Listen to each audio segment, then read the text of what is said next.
How's your cat pansexual though? Because she just like glomps on anybody's lap. Oh, She'll, okay. like lick anybody's forehead. Like it doesn't. You know how like certain animals are like they're really nice to like males. They're really nice to females. She just doesn't. Oh. Whoever gives pets. She's an equal opportunity lover. Yes. Yeah. That's what pansexuals are. We're equal opportunity lovers. Yeah. Welcome to Recovering with Andie Main. We are here live from Dude IDK Studios. We're not live. I just felt like saying live. The podcast is going to listen to this in probably 8 weeks or something. So cool. In 8 weeks, you might no longer be pansexual. It's live for us. No, I mean, like, I think the pansexual's gonna stick, but we'll see. It could be a hell of an 8 weeks in front of you. I could just turn asexual. People are pissing me off. If anything, that's going to be the... I know. Ruin I your was like, sex drive. yes. Dude, you know, I have a recurring fear where I come from a line of hardcore Catholics. And what if I just wake up one day and believe in God? That could happen. Ew, no, it can't. It could. There could be like an accident or emphasis on a brain injury. Yeah. I was like, it has to be like some kind of brain injury and or a tumor. Like something pressing in on one of my lobes that changes my personality. Something has to be wrong with the body for you to believe in religion, in my opinion. Like something there's an excess of fear or an excess of like trauma, something. Yeah. I grew up in like a cult, basically. You did? So, yeah. Okay, well, let's hear all about it. This is Podcast Gold. Your trauma is my podcast. So, have you heard of 7-Day Adventists before? Yeah, you guys eat bean pies, right? Or is that Jehovah's Witness? I think that's Jehovah's Witness. But honestly, I think 7-Day Adventist is a branch off of Jehovah's Witness because we would go door to door too with like tracts. That's what they would call them. Like chick tracts? It was like little Bible verses that my mom used to give out Bible verses for Halloween. Oh my God. Yeah. No candy? No candy. We didn't celebrate Halloween at all because she thought it was like the devil. Demonic. Yeah. Mm-hmm. Yeah, now it's just people dressing up like TV shows. Yes. Which is, I think they're those people that think everybody's an Illuminati. I was like, people can just have talent. Like, they can be famous just because of their talent. It doesn't have to be the devil. Well, it does help. I mean, hey. Satan's always out there helping. Yeah, I know. He's always doing his best, teaching people things. I like him. Yeah, I know. He taught me anal. It's great. The devil taught you anal. Oh, that's beautiful. Is it like the 3-horn something? I don't know. Well, yeah, there's Baphomet, and he's a goat. I don't name them. I just do them. I just. So you grew up in that religion like your whole childhood? Yes. So whole childhood. I'm pretty sure that's where most of my anxiety came from because it's like very emphasis on hell. Like 7-Day Adventists don't believe once saved, always saved. Oh. So like it's like you have to continually, which doesn't make sense because it was supposed to be a free gift or whatever. And then we also do like Sunset Friday to Sunset Saturday. You can't do anything. I couldn't work. I couldn't watch like regular cartoons. You could only watch Veggie Tales. Yeah. And like you couldn't cook or do any chores on that day. Oh, that rules. Some people like wouldn't even turn on their lights. It's like because you're not supposed to spark a fire. That's Old Testament. Oh. Yeah, you're not supposed to spark a fire. So technically electricity it's stupid. The only thing I know about the Bible right now is I just watched the movie Mother by Darren Aronofsky. He did Black Swan and Requiem for a Dream. Both of those are like movies about obsession. And then this movie Mother it's Javier Bardem and Jennifer Lawrence. And Javier Bardem is God and Jennifer Lawrence is Mother Earth. Okay. And they live in this house together. And for the first 15 minutes, you're like, nobody really acts like this. Why is this dialogue so weird? Because a bunch of people just start coming over to their house and then they start reenacting metaphors from the Bible. Oh. And it's fascinating and it's dark as hell. And I watched it on shrooms. And oh, man, that's... Yeah, not recommended for the shroom part, but otherwise it's a very good movie. I'll try to watch happy things. Yeah, you don't want to watch a movie about the Book of Revelations on shrooms. No, absolutely not. But that's all I know about the Bible is that movie. I mean, that's all you should know about the Bible. It's not going to help you in your daily life. It's like normal things that we already know are good and bad, so we don't need it to tell us anymore. I understand why we needed religion, but I don't think we need it anymore. I agree with you 100%. Like, I was just like, we know killing people is wrong unless they're rich. And then we know we know that shit. Like, I knew not to covet my neighbor's wife just naturally. I didn't need a book to tell me that. yeah, exactly. Unless they're poly, you know? Like, if we live in Denver. It's, you know what I mean? Maybe they're coveting you. You don't know. You don't God, know. I wish. You meet them at the bar. They slide a pineapple over. Just a whole pineapple. It's not even cut. It's just You're doing pineapple code reference? Is that what yeah, you're doing? because that's a swingers thing, right? That's what what I thought. We should tell everybody that if you see someone wearing a pineapple shirt, they're a swinger. And that's because back in the 70s, I guess, before they had better methods of communication, if you were looking for the Key Party house, the Key Party house had a pineapple on its doorstep. I don't understand why, because pineapple is also hospitality. Oh, sure. Yes. Yeah. So I don't understand how it. I mean, like, it is a form of hospitality. Like, also, they're unpleasant to touch. oh yeah. So there's that. A pineapple It burns my mouth. Oh wow! I'm one of those people. You have an allergy to pineapples. I do. Yeah. Okay. So would you say, like, how old were you when you realized God wasn't real? Oh man, it took forever. Last week. Yeah, I know, because I used to have like a YouTube channel. Don't look it up. I've already privated all the videos. I've already privated all the videos. I had a Bible YouTube channel. I read the whole thing. That's why I'm not a Christian anymore. Wow. I was just like, this is fucked up. And like, it always had like the most mediocre man like in charge. And like, I feel like that's what pissed me off the most. Moses is mediocre. Okay. Didn't he have to like get his like brother to talk for him because he was so scared? I don't know. You're the expert. And Miriam also, like, he like fucked with Miriam just because she was just like, she didn't agree with that what he was doing, but so didn't a lot of other people. So I don't understand why she got punished so bad. Like, they kicked her out of the camp for a little bit because she was cursed or something like that. They love to curse women. I relate to that. For the same thing that men did, and men would do like worse shit. And like, I don't know. I feel like a lot of people now would be dead. Not just the gay people, but like straight people too, because they cheat a lot. So I feel like, and they stoned you back then for like cheating on your wife or your husband and stuff. Mm-hmm. So I feel like a lot of people wouldn't make it. A lot of people didn't make it. Yeah. They're all dead. Also dysentery, I feel like. Yeah, dysentery. They didn't know what chlamydia was, but that was probably doing a number. I mean, I'm sure. Chlamydia is still doing a number on a lot of people. We're in Denver. The chlamydia rates are real. I know. I was just like, you just have to, like, you can do a little Nurx. We'll do it for like $30. You can get tested. Oh, yeah? I believe in getting tested like on a regular basis. I do too, but I just didn't know you can do it over the counter. I've always gone to a clinic. Yeah, fuck the clinics. Always do it online because like they ask less questions too. I was like, why are you asking questions about why I want to check? Why are you weighing me right now? Yeah, I know. Or punani, whatever. Yeah. So you had a Bible channel on YouTube. I did. I would say it was like probably 20s when I was kind of like, because I was at a non-denominational church, and I feel like that's your start into like, I'm not going to be a Christian anymore. So like, that's like a gateway into open-mindedness? Pretty much, because there's like a gay pastor, and you're like, wait a minute. But yeah, I feel like I was like 20, 21. Once I had sex for the first time, I was like, that was 5 years ago. Yeah, I know. I was like, yeah, I know. There's been a big, like. You've come a long way in 5 years. Yeah, I know. My friends that I grew up with were just like, what happened? And I was like, I couldn't take it anymore. Either like, once I started going to therapy, things started to unfold and my life started getting so much easier. And I was like, if there was a God, he wouldn't have shat on me so much when I just came into life. Like, fuck you. If God's really, he's kind of racist. Like, why are you so mean to immigrants? Like, good. Like, my life is so much easier. Sex is like makes life like at least 50% better being able to have.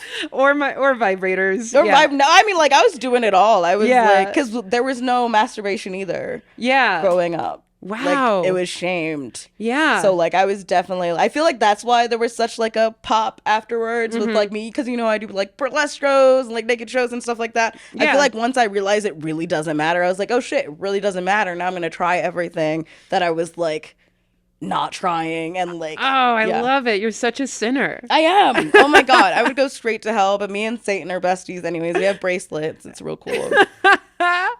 Oh my God. That's amazing. Congrats, dude. Like, I stopped believing in God when I was like 6. Oh, good for you. That must be so Well, it was freeing. really scary because I was still Catholic, and I stopped believing in God and Santa Claus at the same Oh time. my God. Because I was just like praying, and I'm like, I don't think anyone's listening to this. And then I just followed the logic, and I'm like, yeah, that's not real. That's not real. I was just a huge skeptic.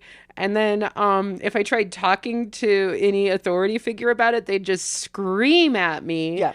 And Because they're afraid still. yeah, they're afraid of my little satanic genius brain. And they're like, oh, she's too young to be going down this path. I gotta yell at her to save her. And I don't know if anyone's mind has ever been changed by being screamed at. I don't think that's happened yet.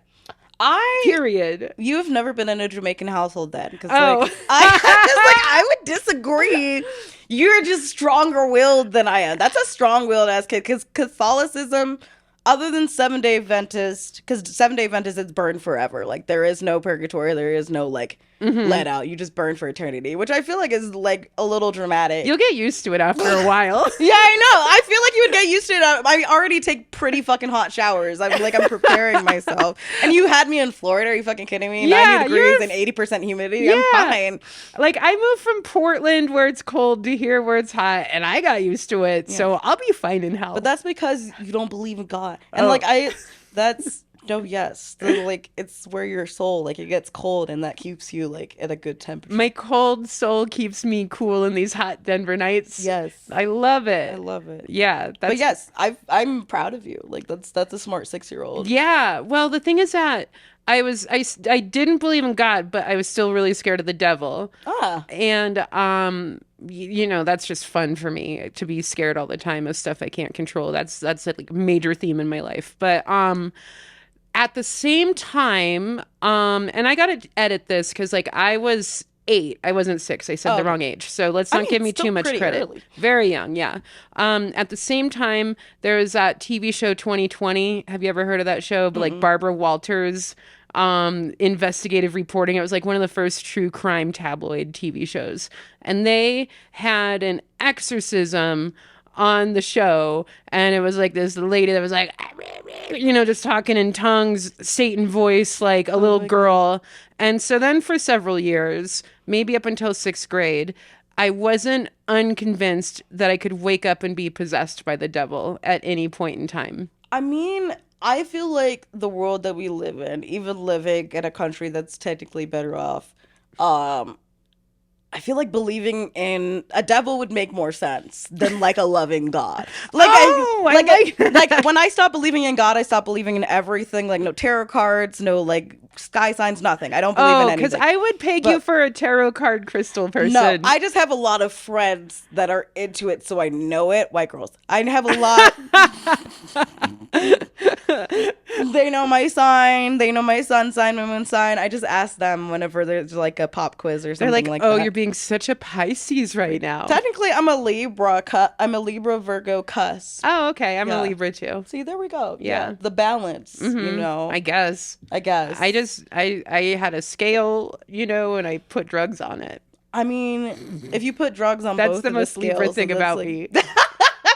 You got to balance it out. You got to weigh the grams. You got to weigh the grams of your soul. So, wow. Okay. You did puberty with Jesus. I did. I would say, it sucked. Mm-hmm. Yeah, it was a lot of shame. How long ago did you move to Denver? 7 years ago. Oh, so you were still practicing Jesus. I was. When you came to Denver. I did. Okay. What was your epiphany? I did acid once. Yes! We are hitting all the notes. Your mom is going to be so mad. Is she going to listen to this? She's still religious. Yes, very religious. We don't talk. That's one thing that like coming to, I don't talk to my parents. Is it low contact or no contact? no contact. It's but that's also, I was in the first one. My older sister, no contact first, and I didn't get it. And then my older brother, and then I was like, let me. And then once I started getting deeper into therapy, my therapist was like, you should go low contact. And then like once I realized that I felt better without my parents in my life, then I was just like, no contact. So it's been like, I feel like that's also why it was like quick change, because like I didn't have like the constant guilt over me. Yeah. Well, yeah, you shed a toxic layer. Yes, Yeah. I did. And then it made you feel free. Freer. My PTSD is still heavily there, which sucks. Yeah. That'll be there forever. Yeah. Just, I don't know if you plan on having kids or not, but I do not. Yeah. If you did have a kid, they'd be cute as fuck, first of all. Oh, your kid would be amazing. Adorable. Yeah. But like, no, absolutely not. Yeah. Well, that's the wisest choice. But if it did happen, you would find that you're reenacting all of your PTSD all over again on the kid. Yes, that would I feel happen. like I'd be more of like a gentle parent type, because like I did help raise my little brother and my nephews.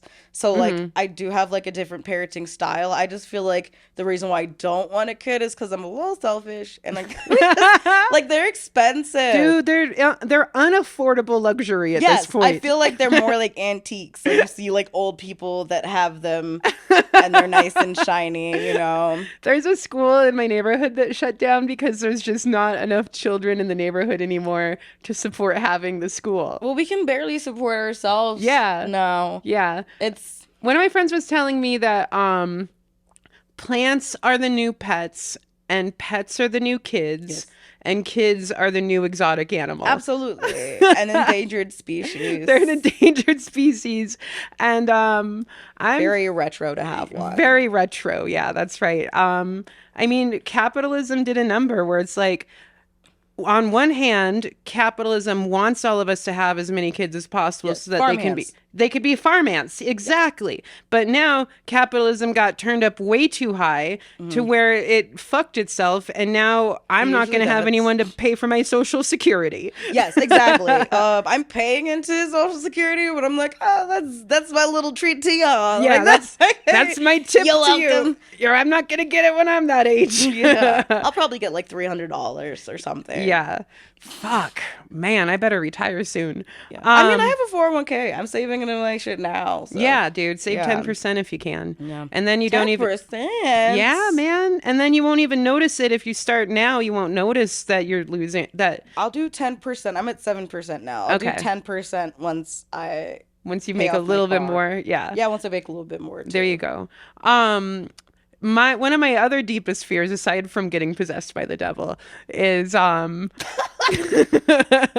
Wait, when did the devil possessing stop? Like, when were you just like, this ain't gonna happen? Were you just like, I'm too powerful, or was it like it was puberty-ish. Okay. You know, it was like, oh, I'm getting rocks thrown at me in real life. I don't need to worry about imaginary Satan. Like real life is already hell. I don't need to. That's what I always said. I was just like, if there is another life, I want to veto out. Like, not veto, but I want to opt out of it. You want to opt out. Like, I don't want to experience this shit again. Like, unless I come back as like a white lady's dog or something. Like, I don't want to like a BK Sherrod joke. Yes. Yeah. I want to come back as a BK Sherrod joke. I want to come back as... He did say that joke. I've heard that before. Yeah. But like just as like an instance of like a divorced white lady with their little small dogs. That's me. Yes. And my dog was a very good human or whatever she was in the past life. Yes. Because I love the fuck out of her. But my other fear, aside from the devil, is getting killed before I can use my 401k. Damn. Yeah. Don't want to make it that just sucked all the love out of the room. You were like, that could happen to any of us. No, it could have. I mean, like, I have my little brother as my like beneficiary. Mm-hmm. Yeah, I gotta figure out a beneficiary because I just have my own peers as a beneficiary. But wow, we're going so dark. I kind of think the world's gonna end very soon. So maybe I am religious after all. Maybe I feel like that's just logical. Yeah. Like just paying up, the dog went by. Yeah. She hated this whole discussion. She's gonna call your mom right now. Yeah, I know. She's like, I am a white lady's dog and I am offended. There was actually, there was a white lady with her dog on the counter Oh no. at a brewery, and I nearly flipped my shit. It was funny. Movita was just like, did she mouth kiss her? I was like, it's a thing. It's a thing. White people and their Oh, dogs. I don't mouth kiss my dog, No, I'm not saying that like you do. but she is my kid. Yeah. Yeah. I wish that I could make better social changes out there for everything and fix everything, but all I can do is just raise my dog right. No, that's fine. Like Yeah. I'm not hating on you. I'm with my cats. I'm obsessed with them. Yeah. I also don't want human kids. Yeah, yeah. So I'm not judging you Oh at my all. God. I'm at the age now, I'm like 43, and it's like the possibility of me even getting pregnant, first of all, based on my love life, so remote. Also, No. I'm at that point where I don't have to worry about it anymore. And You I'm just need so some turkey baster and like a I, willpower, you I know. I don't want it. I got it. How am I gonna get rid of my IUD? Like, Oh, damn. yeah. Anyway, what a wild trip we've already been on. It's been like 20 minutes. So gosh, did you ever feel guilty about when you kind of walked away from everything? I feel like the guilt is still there. Guilt is why I stayed so long. Mm-hmm. I feel like, cause like I helped out with like bills and stuff like that. I was like an immigrant kid, so yeah, like I helped out with everything, and you Oh, are an okay. adult pretty early. Yeah. So like I felt guilty not helping the family, if you will. Mm-hmm. Are you Jamaican? I'm Jamaican and Belizean, Okay. so like my grandpa's side of my maternal grandpa's side of the family is Jamaican, and then my grandma's Belizean. Did your parents come from those countries, like, or did they meet here? My dad is from here. I actually Mm-hmm. got my ancestry back. He's like all the way back to like when slaves first got here, Whoa. like bit here, like from Nigeria and like the Ivory Coast and stuff. Wow. So like and like my family and they started out in South Carolina. Now a lot of them are in North Carolina, but they didn't move much. Mm-hmm. And like all over since 1750 they haven't moved. Mm-hmm. So That's a lot to carry in a history, yeah. and so, that's the most oppression I could ever imagine a person going through, and it still continues to damage families today just because of the dogma that carries over from generation to generation. So thank God you're breaking the cycle of not Yes. having kids. Yeah, hell yeah. Yeah, I'm low contact with my mom too. So I know the pain, not to the extent that you do, but that you've clearly gone through a lot more about it. But it just sucks to not relate to your parents. It Yeah. sucks to be like, I got my album cover texted to me the other day, and my new album is going to be called Rocky Mountain Bye. Okay. And it's a beautiful album cover. And I'm like, God, I wish I could text my mom about it, but she's going to get mad at me over the bisexual reference. Yeah. I feel like the hardest part about like life being so good for me right now is that I can't share with my parents. Yeah. Yeah. Yeah. That sucks. It fucking sucks for them, not for you. Yeah. Sucks for them. They can die mad about Yeah, it. diamond, motherfucker. Oh, good. I thought I crossed the line. No. I have gone through all of the cussing and the I feel like I feel more pity for my mom, if anything, because I'm also a black woman in America, so I get like the shit that she went through, and she had like a horrible fucking like upbringing. My grandma left her like in a different country and like didn't tell her that she was leaving her. Like I understand why she is the way she is. I just can't help her because she's not willing to help herself. Yeah. Like, and then my dad's just a prick. He's just a prick. He's just he is. He's one of those like when I grew up, I was just like, oh, you were like so horribly basic, like, and it's just like Your dad had bad taste? Is that what you're saying? no, my mom had bad taste. I feel like what happened, like my mom, like, because he's just not that intelligent, but he has a lot of opinions. Oh, so he's everyone's dad. Yes. Like I was just like, you can't tell me about my life or how I want to live it if you didn't even pay like that much in child support. Like, you know what? I've seen you like 6 times. You don't get to have an opinion on my life. Dude. When my dad died, I hadn't seen him for years. And one of my aunts was like, your dad loved you so much. And I'm like, no, he didn't. If he loved me, he would have been around. Yeah, and he would have tried harder. He would have fucking known me, The day my dad died, we knew it was like we found out he was dying a week before he died. And this was like 2017. And I remember going to the VA hospital to like see him for the first time in years. And it was so surreal to do that on top of this was like January 2017, right when Trump got inaugurated. And I remember being in the VA hospital and Trump had made some disgusting gaffe about soldiers that were missing in action or something. He gave some terrible speech where he was like, just being really tactless. Maybe it was like when he called out the Marine family. I can't remember. It was just one of the early gaffes. Yeah. That was 1,000 years ago. But feels like it. Yeah. That was right when you were coming to terms with being fucking rad as hell. Yeah. But the day my dad died, I had an audition at Helium Comedy Club to get past, to be a regular host or feature there. And I was like, I'm still going to do comedy tonight. I don't care if my dad died. I'm still doing it. I was just like, what? Yeah. Hell yeah. What the fuck? Yeah. Yeah. Add a joke to it. Just like... Oh my God, no. I was on an audition. I had to do like the tested Oh, material. you're right. No new shit. No new shit on the audition nights. Yeah. Yes. Yeah. But that was my fucking dead dad day. That's another thing I've thought about before is like in the process of mourning, like a lot of people might be better and happier and more successful because they had parents who supported them. Yeah. But when your parents pass, that hurts a lot more. Yeah. So at least I was able to avoid that pain. Yeah, hell yeah.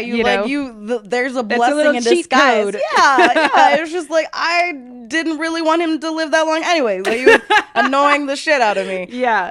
That's kind of how I feel about my grandma. That bitch is holding on. She is one. She's a cunt, for real.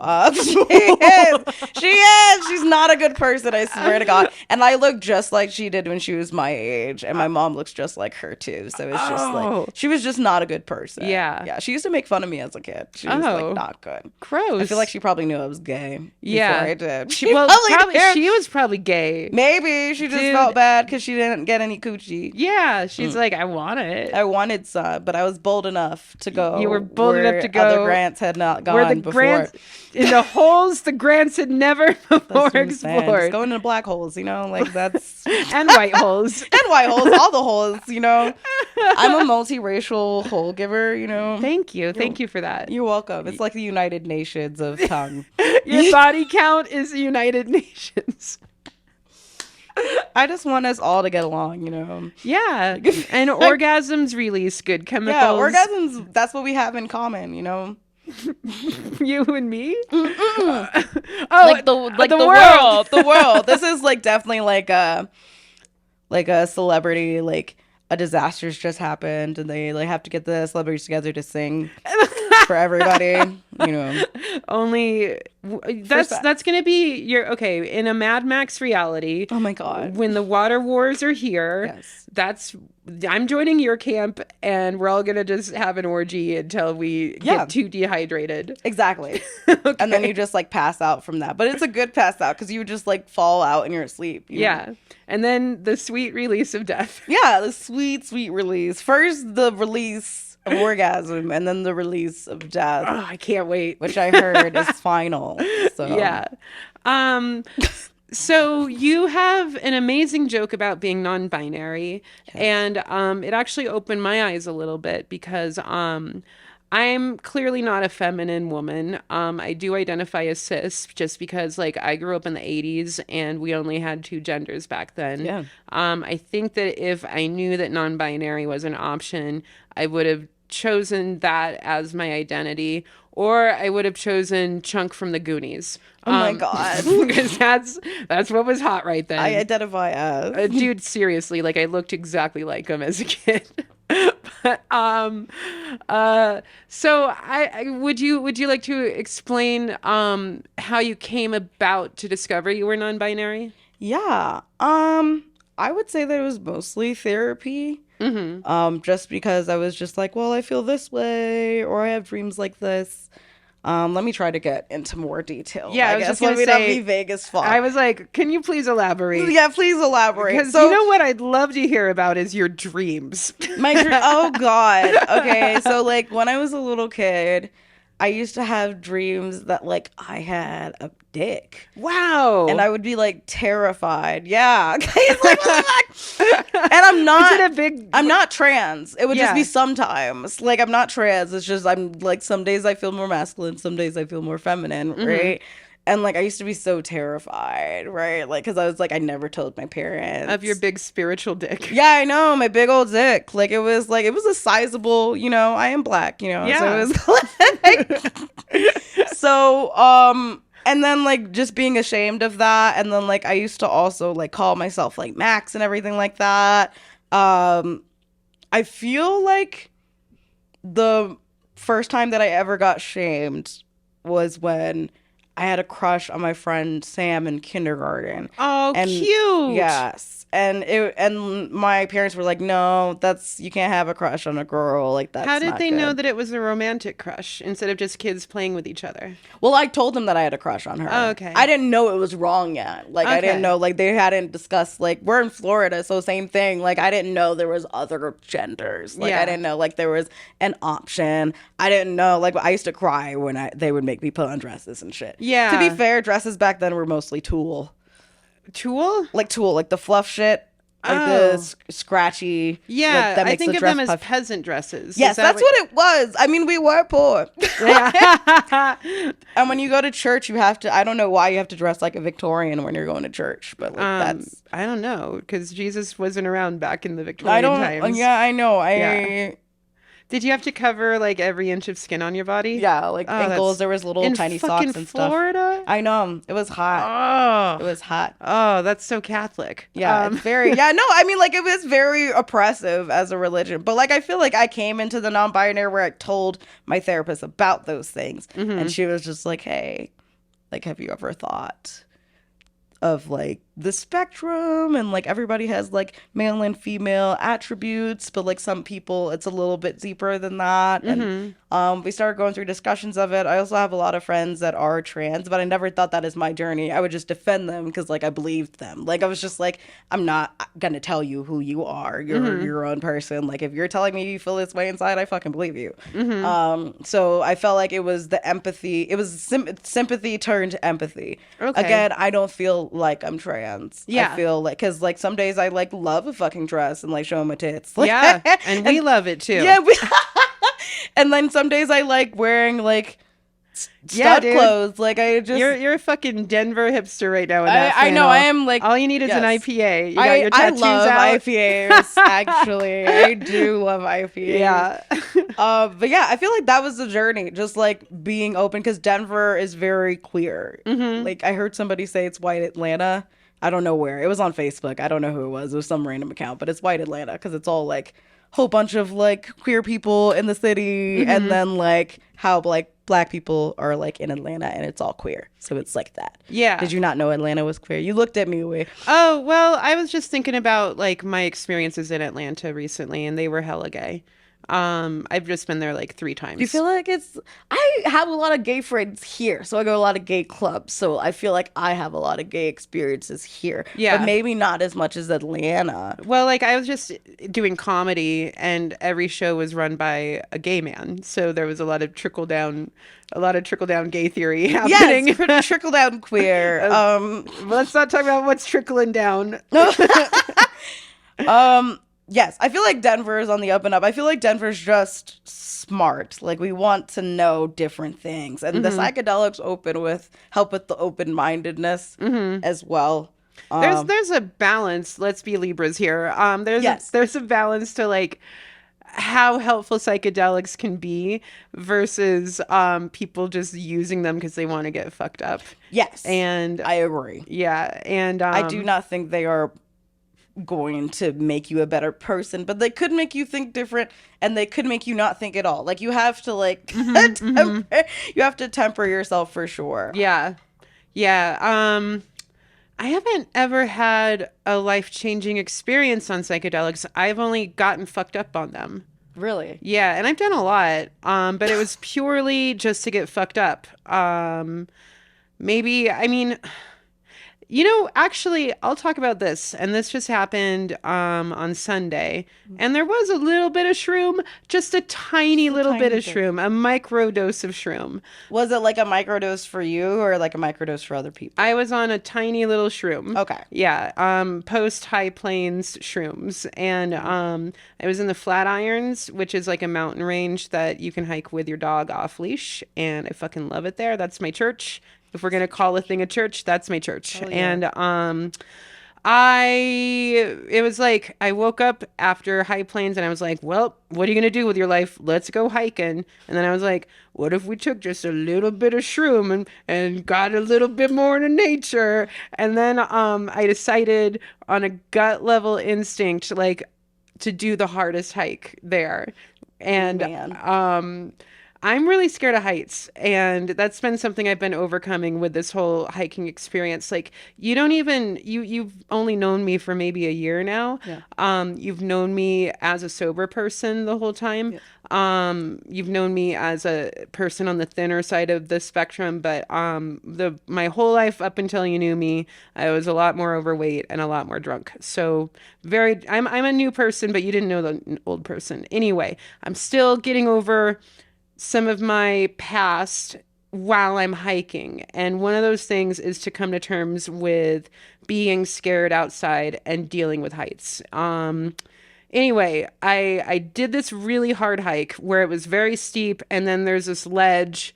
I don't know if I'm using the term ledge right, but there's very steep downgrade, and I had to like go over a rock that was at a weird angle so that I wasn't standing straight up, and I had to like I had to do a side plank to get around the rock. And then I got around the rock and I'm like, I fucking did it. I'm so glad I didn't do more shrooms because I wouldn't be able to see where I'm going. And I was thinking about the shame of being an alcoholic. That's something that I think about a lot with just like, I wasted 20 years of my life, and then I ran into this couple, and they're a Boulder couple. Ugh. I Just know. make you feel bad about yourself just by being Well, themselves. they were vibrating with their smug Boulder energy, but they were sweethearts. They were Okay, total good. sweethearts. Yeah. So Steve and Irina, they're in their 60s. Normally, if you say Boulder baby boomers, everyone's like, oh, but these people were rad. And Oh. they loved my dog Sadie. They loved her on an extra level. And I saw that. And sometimes when someone loves my dog a lot, I'll just be like, yeah, I got my dog to help me go sober. And that hit them in the face because both of them were just like, one of them is a counselor that helps people with mindset changes. And they both like gave me all of this support all of a sudden. Like, I didn't even know them. And they were like just saying the kindest possible things. Like, it's like they could tell that I was dealing with something and they were telling me exactly the right things at that moment. Like Steve was saying, you're never fully alone. And I really needed to hear that at that moment. Like, you're never actually alone, no matter how alone you feel. You're a strong person. Look at you. You're at the top of this fucking ridge right now. Like, look at you. And then he explained to me that both he and Irina lost each of their respective partners to cancer. And that's how they met each other. And that floored me. Like, I had to cover my mouth because I didn't want them to see me cry. I just started sobbing. But it was like in a way of pure love, where I was just like, thank you for sharing that with me. Thank you for seeing me. And we literally said, I love you, and gave each other hugs. It was this 5-minute interaction that fucking blew my mind and changed my mindset and made me feel that there's like a deeper meaning to things for some moments. Like sometimes people reflect off of each other, and then that's where love is. Yeah. And it was a simple interaction that maybe they're still thinking about today, but it's kind of in my heart and in my soul. And I can't remember where the tangent started, but that's just a thing that happened to me recently. It's about drugs. So that was like probably the most spiritual experience I've ever had on shrooms. And it was on like one cap, where I didn't even have hallucinations, more just a gentle body high. Just like Yeah. the calming feeling. It makes you a little bit happier. I know. Yeah. And maybe that's what opened me up to sharing that Yeah, but about they my didn't dog. well, maybe they did. But either way, I feel like those moments with humans, if we would just like allow ourselves to be like vulnerable, like those pockets. But that's great. That's a very beautiful moment. Yeah. Like you said, if there is a church or if there is religion, I feel like it's within people and our interactions together and how we choose to like evolve forward. Yeah. Like push up the standard of humanity by like making love the forefront. I feel like that's Yeah, that's the best we can do. You know, that's the most power we have. yeah. Well, that was beautiful. That was a beautiful little moment. Yeah, I know. I was like, are I we know. gonna cry? I know, and I think I already told this story about going sober with my dog on another episode, but I don't care. I don't It's care. part of the journey. Yeah, it's part of the journey. Yeah, so I haven't had a lot of success with drugs. That was probably the most successful moment I've ever had. But yeah, how did you get into comedy? How long have you been doing it for? I started how I got into it. You know George Delgado? Yeah. We used to go to church together. Really? Same non-denominational place. We're both like not. I believe he's agnostic, but I'm atheist. That I was gonna ask you that question I'm too. atheist. Yeah. Yeah, we both like stayed friends. We've been friends for like 6 years now. Oh, wow. And I was supporting him at his shows because he's like, my friends never come, and I was like, that's dumb. Like, I'm your friend. I'll go watch your show. So I ended up hanging with him at shows. And then he told me just go do an open mic, like just go try an open mic. And like I kind of fell in love with it after that. I did 2 open mics, and then COVID hit. Oh, I damn. know, shit. Yeah. Where was your first open mic at? Rice, which used to be Voodoo. Yeah. It was Voodoo when I did it the first time, and now it's all woke. No, and I'm kidding. I'm kidding. and now it's and then what else did I do? I did Irish Rover. Yeah. Yeah. Oh, they need to change that name. They can't put Irish in the name. Oh God. I'm kidding. I'm kidding. But okay. And what were your first jokes about? My first jokes were still about race. Like it was still like I still like I do now, like how white people get uncomfortable when we say nigga and stuff. I know, like the booty hole is clenched. Like I did that, and then I feel like once I got into like a year of it, because I didn't do anything during COVID because we couldn't. I did like one park show. Yeah, everybody did a park show. Everybody tried. Everybody tried the park show. But I just waited until everything came back in like 2020, late 2021, mid 2021. Like post-vaccine? Post-vaccine. Yeah. COVID. I don't remember. Everything's a blur. So post-vaccine, once we got the second vaccine and people started being inside instead of in the globes, that's when I started when again. your comedy career started. That's when I started again. Yeah. And of course I was still writing even though I wasn't performing. So there you go. I did that, and it's kind of taken off from there. Yeah, it has. I really enjoy it. It's really my like getaway from like I say a lot is the office, because like I do work in stock markets and stuff, and it is stressful to like do my job, but I also really like my coworkers and my boss and stuff. So but well, you have like have such a natural talent for it. You know, like when you. you're up there, people want to pay attention to you. And that's not easy to come across. You know, that's natural charisma. So congrats, and you're starting super fucking young. You're 25, right? Yeah. Yeah, like birthday was over the weekend. Yeah, happy birthday. Thank you. Yeah. Yeah, I'm just sorry that your cat didn't get more photos taken of him. I mean, like that. No, that's what I'm saying is that they had more photos taken than of me. Like, my cat was definitely the star of the party. Yeah, well, as he should. Wow. Well, like I've had you on my shows, I think twice now, and you've always crushed. And then at the Comedy Works contest, you got through a round and I didn't. So like that shows a lot of your talent right there. What do you want to do with comedy? What are your goals with it? I don't know, honestly. Like it's just recently that it's turned into work. Oh, okay. So I feel like I need to decide how far I want to go with it. I feel like I'm just going as far as I can go. Like I'm asking for opportunities. If the opportunity doesn't come, I'll get better and then ask again. Like stuff like that. If I can go all the way with it, I would like to go all the way with it. But I don't think I would like live in my car. I don't have that dedication. Like you know, I was like, I already was poor. I'm not doing poor again. I'm not. Oh, you know what? That's gonna seal your fate as a lifer if you have balance with it as you're approaching it. A lot of young white dudes when they start comedy, first of all, they're not funny ever. They start off with the jack off jokes. Like that's all they talk about is their dick for like the first 3 years. I mean, I got dick jokes. Yeah, but they're like they're intelligent and there's nuance. Thank you. Nuanced. Yeah, there's nuance dick jokes. There's nuance to your boyfriend's giant white dick. I love his dick. Yeah. As do we all. We love to hear about it. Oh my god. But those boys, when they get started, they're like, I'm going to do this forever. And there's no backup plan. And then all of a sudden, they're 40 years old, living in their van. And they hate everybody because they never made it. Yeah. Yeah. I get that a lot. Like, especially now, I feel like after the Comedy Works competitions, people that didn't used to make eye contact do now.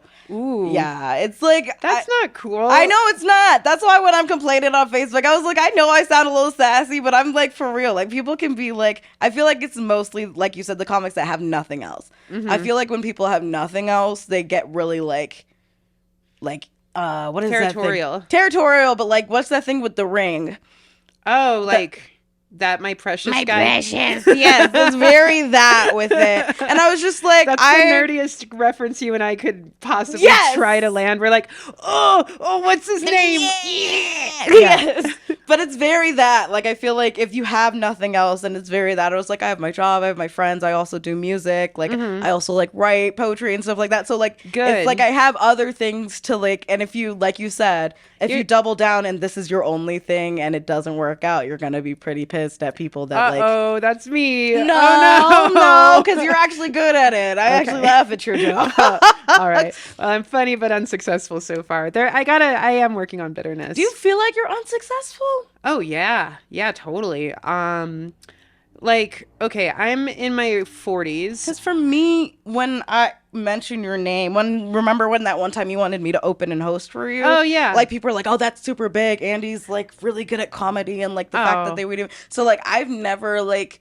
Maybe you're harder on yourself than you feel sure. like. I feel like that's more it. But, like, go ahead and explain why you think. Oh. But I don't agree. But, like, go ahead and spread your feelings. Well, child.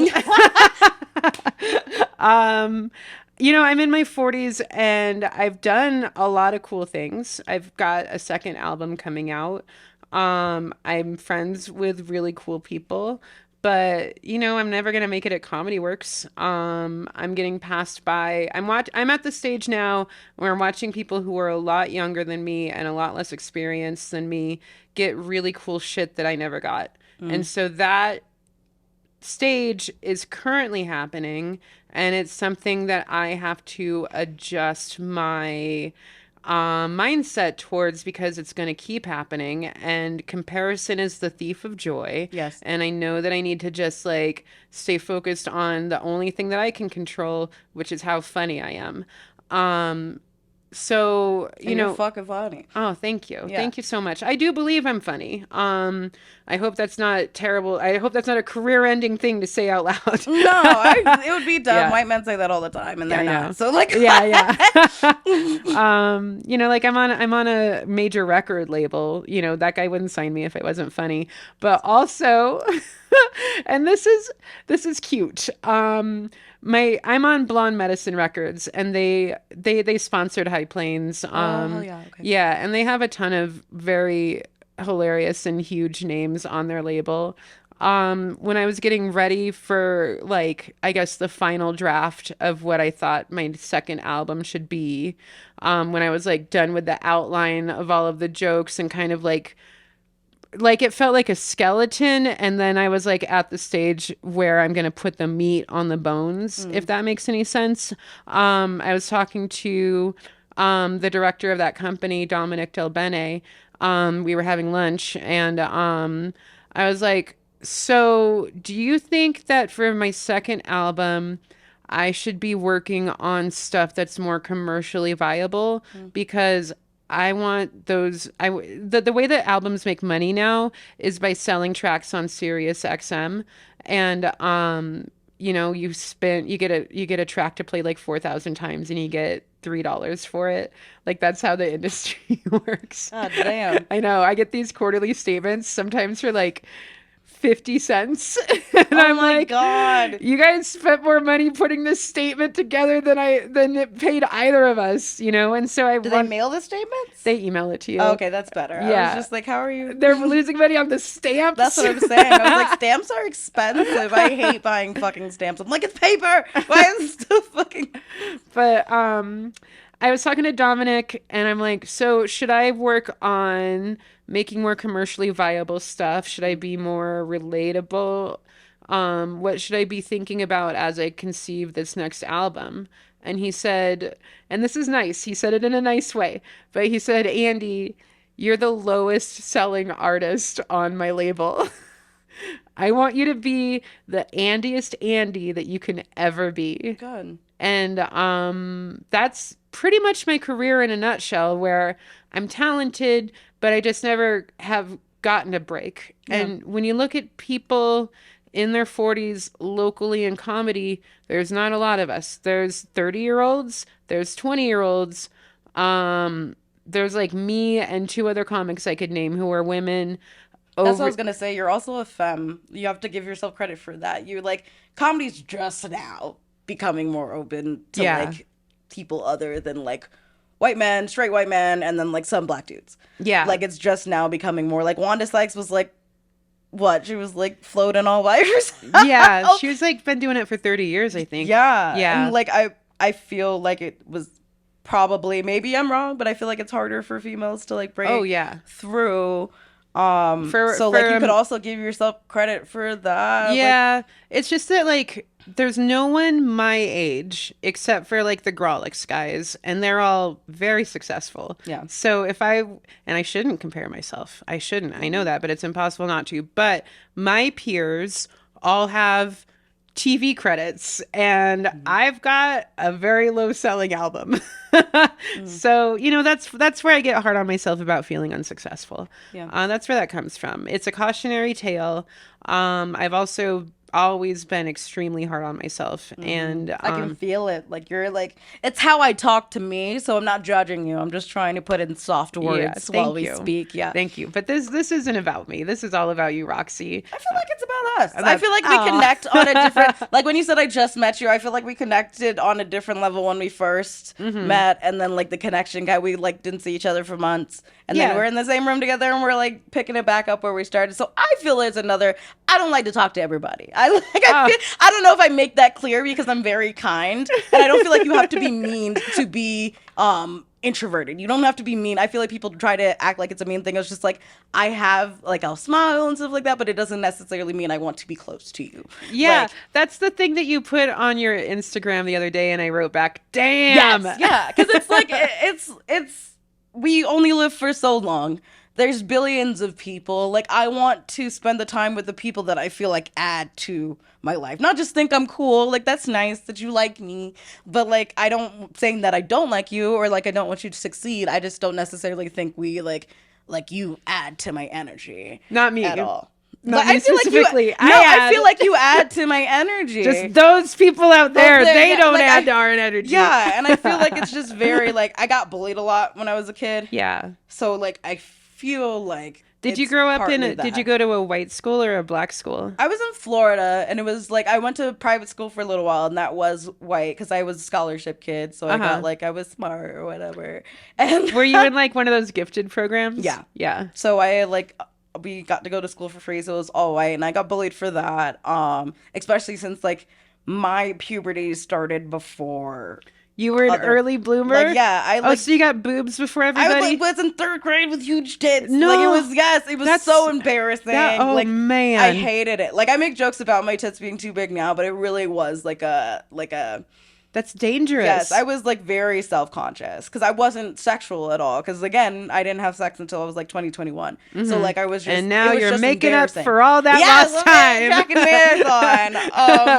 But then I would like, and I would get bullied for like, because I didn't like, we didn't straighten my hair, so it was like just an afro, and like afros in Florida weren't cool. And being natural wasn't cool back then. Yeah. Like it just started now becoming what I would call a trend. Oh, wow. Natural hair is now becoming a thing because I would never like, we were flat iron for like a special occasion, but for the most part it was like braids and afros and afro puffs and stuff like that. So it wasn't like, Florida's very still backwater. Which city in Florida was it? DeLand. DeLand? Exactly. I've never heard of it. It's DeLand. Okay. And it's like a smaller town in central Florida, Volusia County. Okay. Yeah, it's just very like racist. Just so Yeah. like, and even like the slave mentality in some of the black people that they would even make fun of my natural hair. And, Oh. like, my sister got it worked because she's gorgeous, but she was dark skinned. So like it wasn't like a cool thing. Like Colorado loves my skin. Like I don't like like people every. I'm not saying there's not that could racist be people such here. a dangerous thing. No, I know. Like I know. Like, but I feel like it's, they want it. exactly very like a Get Out kind of thing. They're Yeah, just like, we like you, but exactly. too much. Like, you know. Yeah. But like Florida, it's more like they hate you for it. Colorado, they can be a little bit. I've definitely run into like, especially like when I first started having sex, running into like guys and girls with like fetishes and shit like that. It's definitely a thing, but like at least here, it's not like a bad thing that I'm brown. Yeah. You know, like it's not. You know what I mean? Like, Yeah. Well, I mean, and Denver proper. Denver's good. Denver I was just proper. gonna say, I was just like, I don't go to the mountains except for shows. And like when I get out of my car, it's just there, and then I get my gas in the city. So like I don't hang out in the mountains. But yeah, the mountains are definitely racist still. Oh, I yeah. don't hang, and Parker's horrible. Littleton's pretty bad too, but Parker's really fucking bad with it. But I just stay in Denver. So when I say Colorado, I mean like Denver is more open to race and differences. Do they need to learn a lot more and not say stupid shit? Yes. But like I don't think it's all like, it doesn't feel like they're trying to be racist. It feels like they just are ignorant. Like actually, like it's not like they're holding on to old things and being mean. It's just like, oh, I just asked this question because I thought I could ask this question, but like absolutely don't touch my hair. Yeah. Like they're just like curious. Yeah. You know my post. Like I'm not cool. Like if you're crossing a line, I will fucking tell you. Yeah. But like I feel like Denver's more. This is the most I've seen white people actually want to know what it's like to be black. And how hard it is to be black, than I've lived other places. But to be fair, like was born in New York, raised in Florida. I have family in North Carolina and Georgia. Those aren't necessarily the most liberal places in America. So maybe my viewpoint is shaded. I don't feel like Denver's perfect. Shaded? I don't know. I've never heard the term shaded. It's like I love it because it's like I think I made it up just now. Yeah, I love it. it. Word? Is shaded a word? No, it is now. Okay, what does shaded mean? I feel like I probably have a bias because I grew up in like the South. Yeah, where, like people have like KKK tattoos. Oh, okay. And, so like, your like, expectation openly part of the Klan and shit. Like it's like that's where I grew up. Yeah. To make someone uncomfortable enough to share whatever they have with you. Ooh.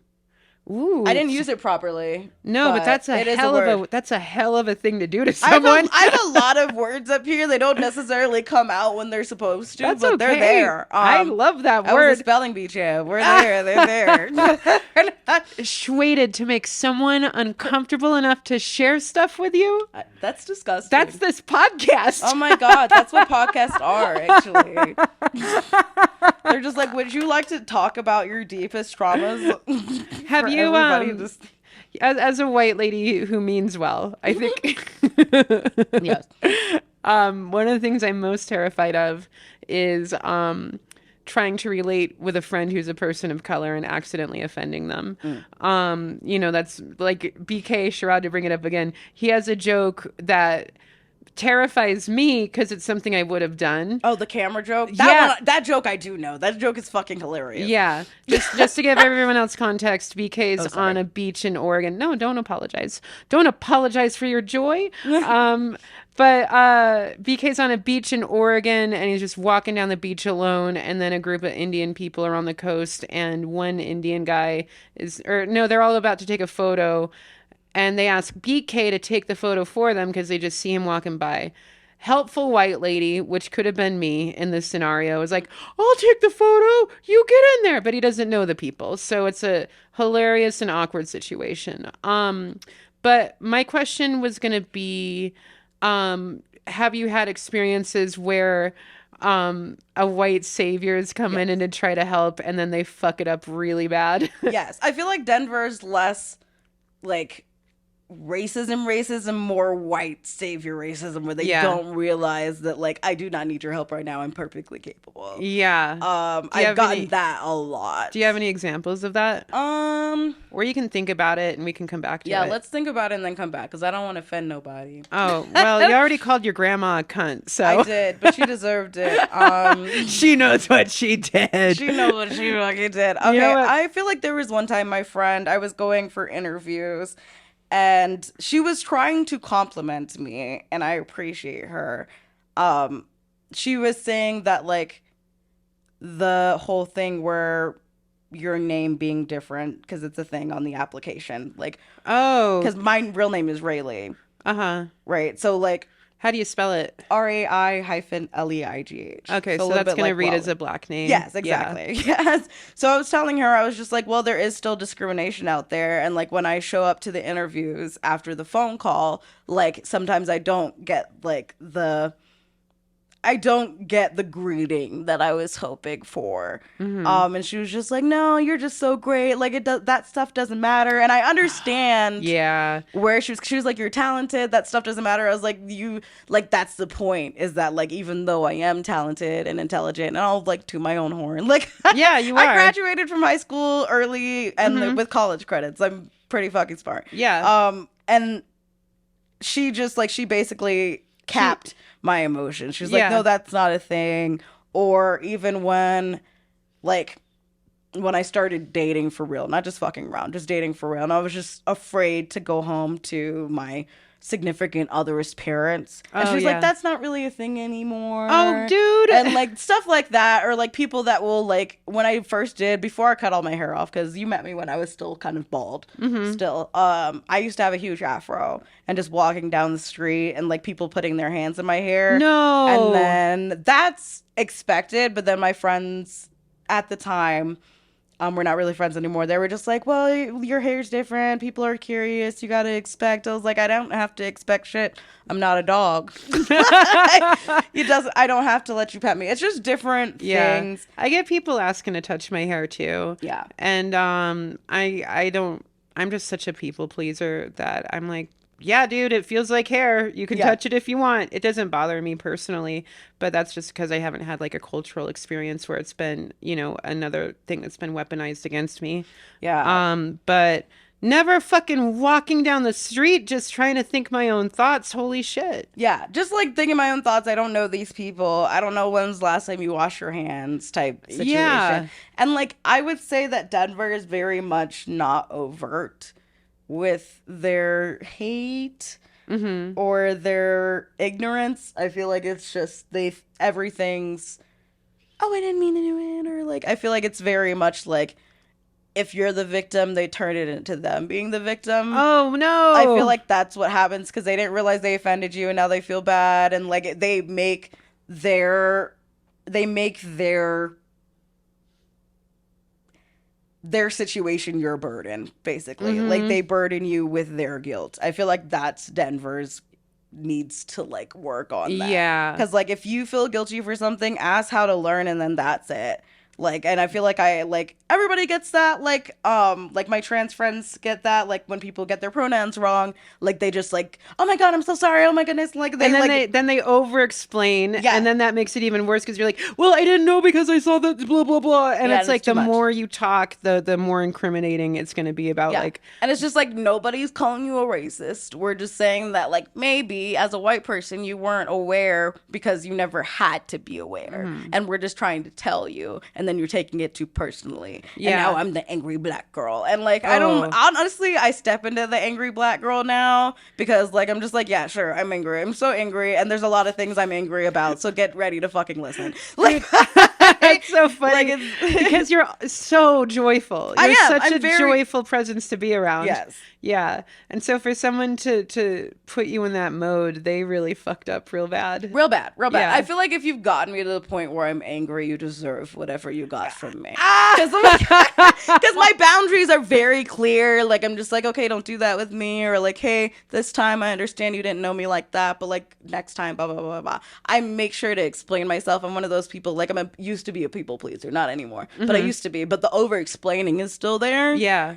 So I know that people know where not to step on lines with me. So I was just like, you're an adult. You know better. Yeah. And I'm not going to take the tolerance of it. And I won't even yell. I'll just disappear. Like, you don't get to have my energy anymore. You don't get the catharsis of the justification. Yes. No, I'm not going to make you feel better about what you did. You can just sit in it. Yeah. And like maybe read a book or learn something. I don't think you're a bad person, but I feel like you're not trying to take responsibility. Or maybe you can do psychedelics and pretend that now now you're more evolved when you never did any of the work. That's what Denver does. That is what Denver does. Denver fucking steps on its own ass and then it takes some shrooms and it's like, oh, now I'm spiritually evolved. Like, that's what we do. My parents are still Republican, but I feel like I can make everybody feel guilty about everything they do. Like, it's a lot. It's a lot. It's a self-righteousness. So like you said, white savior, it's like the self-righteous behavior when they know their shit ain't not stank.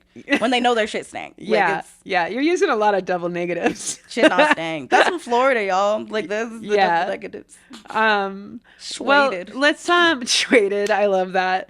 You just like, I should change the name of my podcast to Schwaded.